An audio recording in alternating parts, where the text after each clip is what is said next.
பார்த்திங்கன்னா சிறுகீரை உடம்புக்கு நல்லது, குளிர்ச்சியை தரும். நம்ம தினமும் ஒரு கீரை எடுத்துக்கிறதுல நல்லது. வெயில் நாள் வந்துச்சு, ஒவ்வொருத்தருக்கும் சூடாக இருக்கும், அதிக வெயில்னால குளிர்ச்சி தன்மை வேணும். அதனால் குளிர்ச்சியான பொருட்களை சாப்பிடுங்க. கீரையை ஒரு நாளும் எடுத்துக்கோங்க. இதில் தேவையான விட்டமின்ஸ், மினரல்ஸ், தேவையான சத்து எல்லாமே இருக்கிறது. நமக்கு இயற்கையாக கொடுத்துருக்கிற கீரை வகைகளை சாப்பிட்டாவே நம்ம உடல் பலத்தோடு சுகத்தோடு நல்லா இருக்கலாம். அதுபோல் இந்த கீரையை ஒரு நாளும் விடாதீங்க. சிறுகீரை வெயிலுக்கு நல்லது, குளிர்ச்சியானது. அதை சாப்பிடுங்க. பொரியல் பண்ணி சாப்பிடுங்க, கீரை பொரியல் பண்ணி சாப்பிடுங்க, கீரை கடைஞ்சி சாப்பிடுங்க. எந்த வகையிலாவது கீரையை சாப்பிடுங்க. டெய்லி ஒரு கீரை, முருங்கீரை, சிறுகீரை, அரைக்கீரை, முளைக்கீரை, எல்லா கீரையும் சாப்பிடுங்க.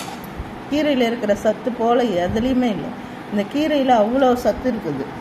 நல்லதானதை சாப்பிடணும். நம்ம உடம்புக்கு ஏற்றதை குளிர்னால விட இந்த வெயில் நல்ல கீரை எடுத்துக்கிட்டால் நல்லது, ரொம்ப நல்லது. உடம்புக்கு ரொம்ப குளிர்ச்சியாகவும் இருக்கும், கண்ணுக்கு எல்லாத்துக்குமே நல்லது. கீரையை அதிகமாக சாப்பிடுங்க.